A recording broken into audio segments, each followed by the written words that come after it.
আসসালামু আলাইকুম।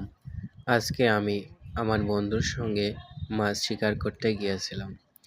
একটি গ্রামের খালের মধ্যে যেমন জমি চাষ করে কুশর চাষ করা আখ, যাকে বলে আখ, সেখানে গেছিলাম। সেখানে পানি জমে আছে, বর্ষার পানি।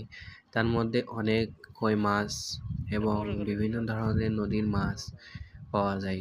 সেখানে আমি বড়শি ফেলাইছি, ফেলাই প্রথমেই একটি ছোট্ট দেশি কই মাছ পেয়েছি। কই মাছটি দেখতে অনেক সুন্দর, তারপরেও ধরলাম, মজা লাগে মাছ ধরতে। গ্রামে আমরা কখনো মাছ ধরিনি এবং আমরা খাল বিল অনেক কম দেখেছি, কিন্তু এখানে অনেক খাল বিল এবং চাষার জমির মধ্যে যে মাছ হয় আগে জানতাম না। এখন নিজে হাতেই সেই জায়গার মাছ ধরলাম বড়শি দিয়ে। এটা প্রথম ছিল, তারপরে আরো অনেকগুলো মাছ ধরেছি তিনজন মিলে।